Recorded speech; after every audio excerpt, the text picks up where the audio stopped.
बिस्मिल्लाहिर्रहमानिर्रहीम। Chapter number 3 का lecture number 5 है और इस लेक्चर से हम एक्सरसाइज 3.1 स्टार्ट करेंगे। ठीक है, एक्सरसाइज 3.1 3.1 के क्वेश्चन नंबर 1 से स्टार्ट करते हैं। क्वेश्चन नंबर 1 में क्या है, हमें दो मैट्रिसेस गिवन हैं और हमें शो करनी है या प्रूव करनी है एक इक्वेशन। ठीक है, तो दो मैट्रिसेस कौन कौन से गिवन है। ए मैट्रिक्स है, ए मैट्रिक्स इज़ इक्वल टू 2 3 1 5। 2 3 1 5 उसके एलिमेंट्स हैं या एंट्रीज हैं। ठीक है, ए मैट्रिक्स के। इसी तरह से सेकंड मैट्रिक्स जो है उसका नाम है बी और उसकी एंट्रीज हैं 1 7 6 4। ये दो मैट्रिसेस हमें गिवन हैं और फर्स्ट पार्ट में हमें कहा गया है कि आपने प्रूव करना है या शो करना है, show that 4a-3a is equal to A. ठीक है, ए जो है वो मैट्रिक्स है, तो इसमें 4 जो है वो कांस्टेंट है, 3 भी कांस्टेंट है। तो इस इक्वेशन में हम पुट करते हैं, पहले इसको लेफ़्ट साइड को लेकर चलते हैं। ठीक है, इस इक्वेशन की लेफ़्ट साइड को लेकर चलते हैं। Left hand side, taking left hand side, 4a-3a।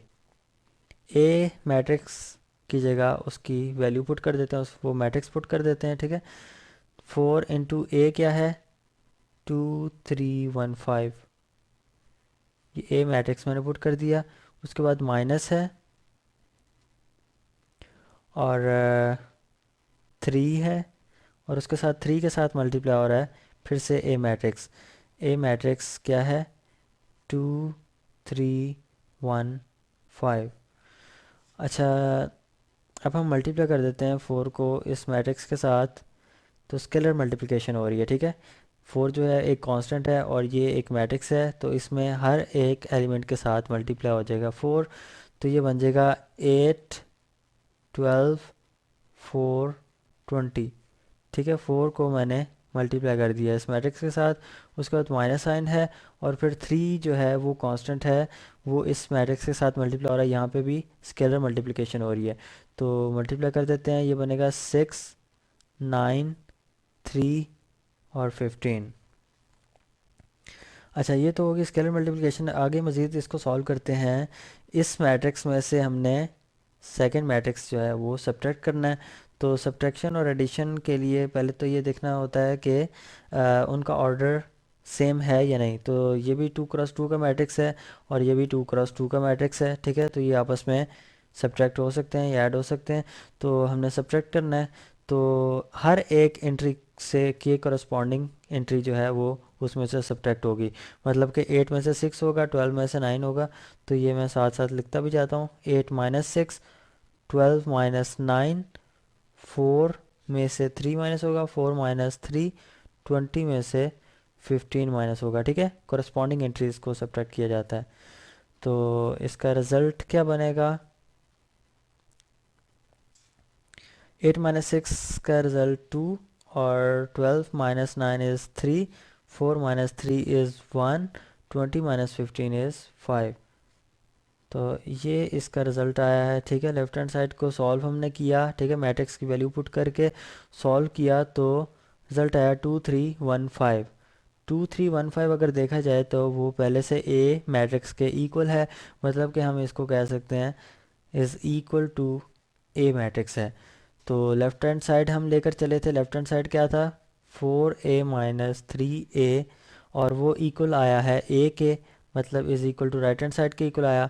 Left hand side is equal to right hand side, तो इससे हम ये इक्वेशन प्रूव कर चुके हैं। ठीक है, मैट्रिक्स को की वैल्यू पुट करने से। इस क्वेश्चन का जो सेकंड पार्ट है वो भी बिल्कुल सेम है, इजी है। ठीक है, 3b - 3a is equal to 3 × b - a। तो इसमें क्या हो रहा है कि b के साथ मल्टीप्लाई हो रहा है 3, उसके बाद माइनस है और a के साथ मल्टीप्लाई हो रहा है 3। ये लेफ्ट हैंड साइड पे है और हमें कहा गया है कि आपने शो करना है कि ये राइट हैंड साइड की इक्वल है। राइट हैंड साइड में क्या हो रहा है कि पहले बी में से ए को सब्ट्रैक्ट किया जा रहा है, मतलब कि मैट्रिक्स की आपस में सब्ट्रैक्शन हो रही है, उसके बाद स्केलर मल्टीप्लिकेशन हो रही है। लेफ्ट हैंड साइड पे पहले स्केलर मल्टीप्लिकेशन हो रही है, उसके बाद मैट्रिक्स की सब्ट्रैक्शन हो रही है। तो कहा गया है कि आपने शो ये करना है कि ये दोनों इक्वल हैं, इनके रिजल्ट्स इक्वल आएंगे, ठीक है। तो आप ये खुद से सॉल्व करें। बी मैट्रिक्स भी गिवन है, ए मैट्रिक्स भी गिवन है, तो इसमें पुट करके लेफ्ट हैंड साइड को लेकर चलें, equal to right hand side prove करें।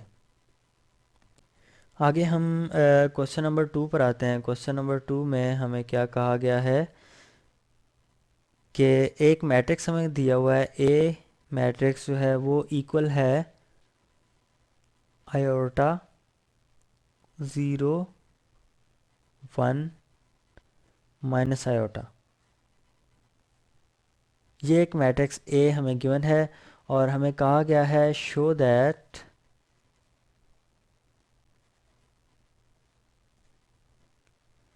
ए की power 4 is equal to I2। I2 क्या होता है? Identity matrix, two cross two का, ठीक है। ए की पावर 4 मतलब कि ए मैट्रिक्स को आपस में हमने 4 दफ़ा मल्टीप्लाई करना है, ठीक है। तो हम इसको कह सकते हैं कि A power 4 is equal to A square multiply by A square होता है, ठीक है। तो ए स्क्वायर किसके इक्वल होता है? A square A multiply by ए के इक्वल होता है, ठीक है। तो हमें ए गिवन है, तो पहले हम ए स्क्वायर निकालते हैं। A square is equal to A multiply by A, पहले आयोटा आएगा, उसके बाद 0 1 माइनस आयोटा, और इसके साथ दोबारा से ए को मल्टीप्लाई करना है, मतलब सेम मैट्रिक्स आयोटा 1 माइ 1 0 1 माइनस आयोटा। अच्छा, इसके यहाँ पर अब मैट्रिसेस की मल्टीप्लिकेशन आ गई है, जो हमने इंट्रोडक्शन में देखा था, जिस तरह से सॉल्व किया था दो मल्टीप्लिकेशन को, ठीक है, दो मैट्रिसेस की मल्टीप्लिकेशन को। तो उसी तरह से करते हैं, फर्स्ट रो को फर्स्ट कॉलम के साथ मल्टीप्लाई करते हैं। तो ये बनेगा iota into iota plus 0 into 1, ठीक है। तो अब हम सेकेंड फर्स्ट रो को सेकेंड कॉलम के साथ मल्टीप्लाई करेंगे, iota into 0 plus 0 into iota. तो ये बन गई हमारी फर्स्ट रो मैट्रिक्स की। अब हम सेकेंड रो की तरफ आते हैं, ठीक है। तो यहाँ पे भी सेकेंड रो को हम फर्स्ट कॉलम के साथ मल्टीप्लाई करेंगे, तो ये बनेगा 1 into iota plus minus iota into 1। अच्छा, उसके बाद क्या है, सेकेंड रो को सेकेंड कॉलम के साथ मल्टीप्लाई करेंगे, 1 इंटू 0 और minus iota into minus iota plus minus iota into minus iota. तो ये इक्वल है ए स्क्वायर के, ठीक है। तो अब यहाँ से हम ए स्क्वायर फाइंड कर लेते हैं, इसको सिंप्लीफाई करते हैं। Iota into iota iota square होता है, और आयोटा स्क्वायर की वैल्यू क्या होती है? -1। तो और प्लस 0 इंटू 1 इज़ 0, तो ये -1 ही आ जाएगा। उसके बाद क्या है, iota into 0 is 0 plus 0 into iota is 0, तो ये 0 बन जाएगा। 1 into iota is iota minus iota, iota minus iota is 0। इसी तरह से 1 into 0 is 0 plus iota square is -1। ये आ गई हमारे पास ए स्क्वायर की वैल्यू, जबकि हमने फाइंड क्या करना है, ए पावर 4, और उसको शो करना है I2 के इक्वल, ठीक है। तो हम लेफ्ट हैंड साइड को लेकर चले हुए हैं, उसी को सॉल्व कर रहे हैं। तो ए स्क्वायर तो हम फाइंड कर चुके हैं, A4 जो हमने कहा था कि इक्वल होता है A square multiply by A square के, तो हम ए स्क्वायर को ही ए स्क्वायर से मल्टीप्लाई कर देते हैं, मतलब कि -1 0 0 -1, ये आ गया ए स्क्वायर। इसको ए स्क्वायर के साथ ही मल्टीप्लाई करते हैं, -1 0 0 -1, तो हमारे पास ए पावर 4 आ जाएगी, ठीक है।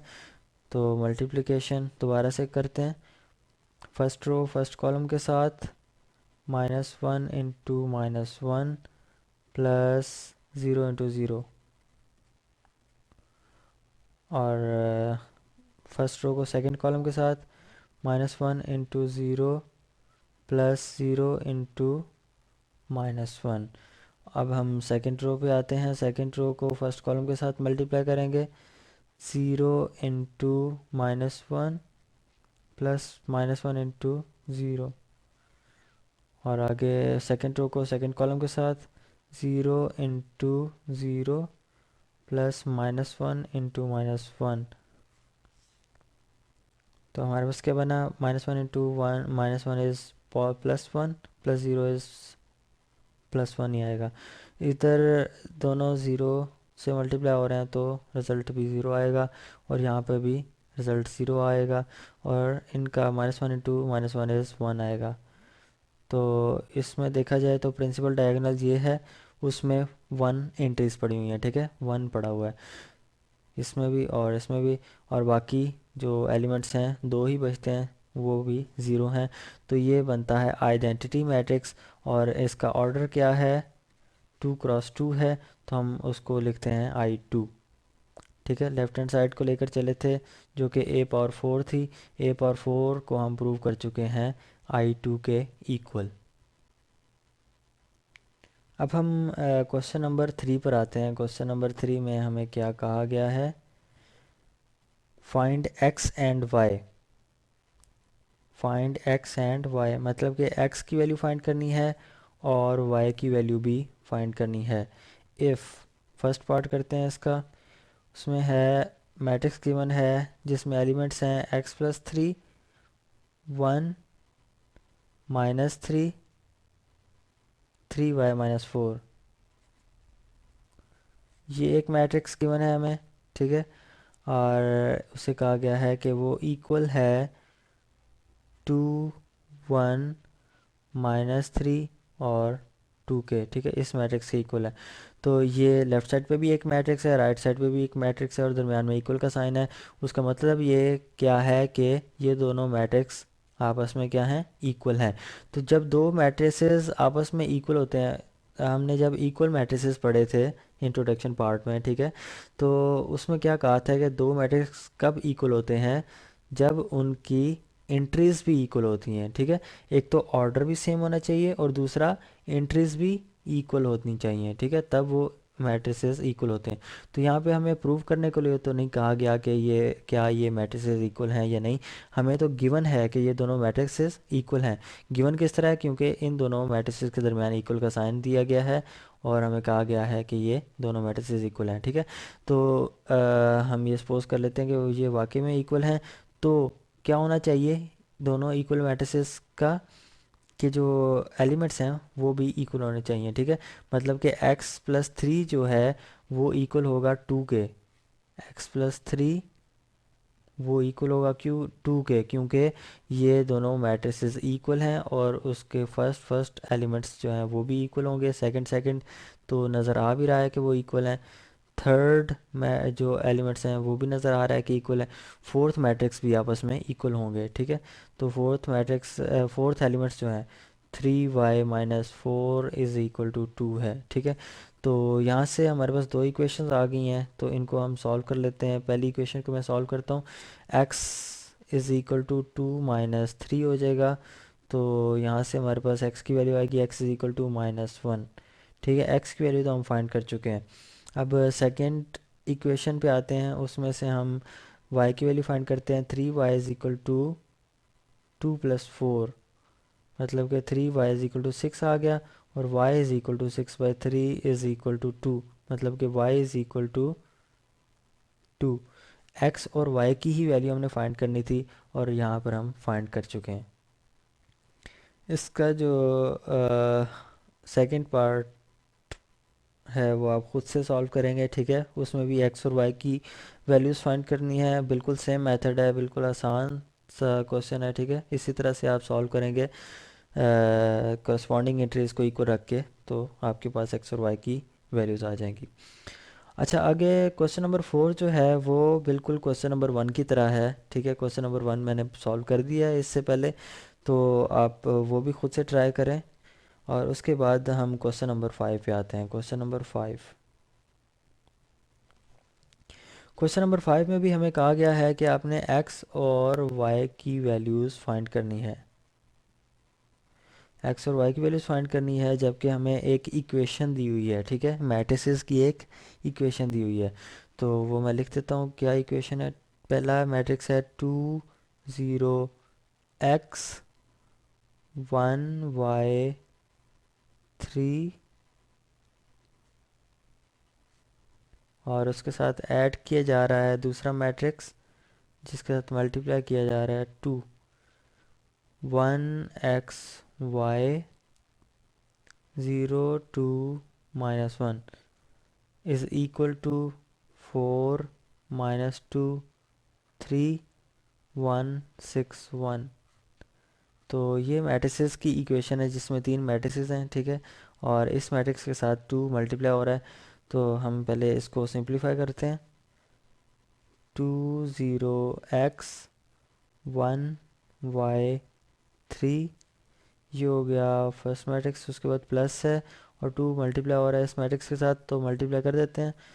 2 2 x 2 y 0 4 - 2, ये आफ्टर मल्टीप्लिकेशन हमारे पास मैट्रिक्स आया, ठीक है। इज इक्वल टू 4 - 2 3 1 6 और 1। अच्छा, अब लेफ़्ट साइड पे देखें तो दो मैट्रिसेस आपस में ऐड हो रहे हैं, ठीक है। तो दोनों का ऑर्डर भी सेम है, तो हम ऐड इनको कर सकते हैं। तो हम इनको ऐड करते हैं, कॉरस्पॉन्डिंग एंट्रीज आपस में ऐड हो जाएंगी। तो ये बनेगा 2 + 2 0 + 2 x x + 2 y 1 + 0 y + 4 और 3 - 2, या 3 प्लस इंटू -2, तो 3 - 2 ही बनता है। तो ये हमने करस्पॉन्डिंग इंट्रीज को आपस में ऐड किया, इज़ इक्वल टू 4 - 2 3 और 1 6 और 1 हमारे पास आया मैट्रिक्स राइट साइड का, ठीक है, जो कि पहले से हमारे पास मौजूद है। अच्छा, 2 + 2 is 4, 0 + 2 x is 2x, x + 2y को हम मज़ीद सॉल्व नहीं कर सकते, तो x + 2y ही आएगा। 1 + 0 इज़ 1, y + 4 इज़ 4 + y इसको कह देते हैं, ठीक है, या y + 4 ही रहने दें। 3 - 2 इज़ 1, तो 1 को मैं थोड़ा ऊपर करके लिख देता हूँ, 1। अच्छा, ये हमारे पास बन गया लेफ़्ट साइड पे एक सिंगल मैट्रिक्स, ठीक है। तो आफ्टर एडिशन दो मैट्रिसेस थे वो ऐड हो रहे थे, उनको मैंने ऐड कर दिया और एक सिंगल मैट्रिक्स बन गया। 2 × 3 का मैट्रिक्स है, ठीक है, जो कि इक्वल है। पहले से हमें राइट साइड पे एक मैट्रिक्स दिया हुआ है 2 × 3 का, वो भी मैं लिख देता हूँ। अच्छा, अब यहाँ से दोबारा से वही सिचुएशन बन गई है जो क्वेश्चन नंबर 3 में थी, कि दो मैट्रिसेस आपस में इक्वल हैं, ठीक है। दो मैट्रिक्स आपस में इक्वल आ चुके हैं, ठीक है। अब उसका मतलब क्या होता है कि करस्पॉन्डिंग एंट्रीज भी इक्वल होनी चाहिए। यहाँ पर देखें 4 फर्स्ट एंट्री है, तो इस राइट साइड पे भी जो मैट्रिक्स है उसके भी फर्स्ट एंट्री 4 है, ठीक है। तो बाकी जो है ये सेकंड रो में अगर देखा जाए तो 1 है और इसके भी 1 है, ठीक है। तो लास्ट एलिमेंट जो है इसका भी 1 है और इसका भी 1 है। बाकी एंट्रीज जो हैं वो वेरिएबल्स में है लेफ़्ट साइड वाले मैट्रिक्स में, वो इक्वल होने चाहिए, ठीक है। तो मैट्रिसेस सबके इक्वल हैं, तो फिर हम इसमें से कह सकते हैं कि 2x जो है वो इक्वल है -2 के, ठीक है, करस्पॉन्डिंग एंट्री के। ये 2x इसके इक्वल होगा क्योंकि ये दोनों मैट्रिसेस आपस में इक्वल हैं। अच्छा, x + 2y जो है वो किसके इक्वल होगा? 3 के equal. x + 2y is equal to होगा 3 के। और 4 + y जो है वो इक्वल होगा अपनी करस्पॉन्डिंग एंट्री के, मतलब के 6 के। 4 + y इज़ इक्वल टू 6। अब यहाँ से हम x और y की वैल्यूज़ फाइंड कर सकते हैं, ठीक है। तो इस इक्वेशन से मैं कह सकता हूँ कि x is equal to 2 - 2 divided by 2, ठीक है, जो कि इक्वल आएगा -1 के। तो x की वैल्यू आ चुकी है। अब हम इस इक्वेशन से देखते हैं 4 + y is equal to 6। 4 plus y is equal to 6, मतलब कि y is equal to 6 minus 4 हो जाएगा, जो कि उसका रिज़ल्ट 2 आएगा। ठीक है, x की वैल्यू भी आ चुकी है, 2 की वैल्यू भी आ चुकी है। तो अगर वेरीफाई भी आपने करना है तो इसमें पुट करके देख लें कि x और y की वैल्यू सेम है या नहीं, ठीक है या नहीं। तो 1 plus 2 into minus 1 is equal to 3। यहाँ पर x इज़ इक्वल टू -1 आया है, y जो है 2 आया है। तो x की जगह -1 प्लस 2 इंटू वाई है 2 इज़ इक्वल टू 3। तो 2 to the 4 -1 is 3 is equal to 3। तो ये x और y की वैल्यूज़ तो ठीक आ चुकी हैं हमारे पास। ठीक है, जो कि हमने फाइंड करनी थी इस क्वेश्चन में, क्वेश्चन नंबर 5 में x और y की वैल्यूज़ वो हम फाइंड कर चुके हैं। ठीक है, पहले हमने इक्वेशन को सॉल्व किया, मतलब कि मैट्रिसेस को जो हम मल्टीप्लाई या ऐड कर सकते थे वो हमने किया। उसके बाद हमारे पास दो मैट्रिसेस इक्वल आ गए और उसकी करस्पॉन्डिंग एंट्रीज़ को हमने जो है कंपेयर किया। ठीक है, वहाँ से हमारे पास एक्स और वाई की वैल्यूज़ आ गई हैं। तो यहाँ क्वेश्चन नंबर 5 तक हमने इस लेक्चर में सॉल्व किए। नेक्स्ट लेक्चर में हम आगे क्वेश्चंस जो हैं 3.1 के लेकर चलेंगे और उनको सॉल्व करेंगे। तो यहाँ पर हमारा ये लेक्चर ख़त्म होता है।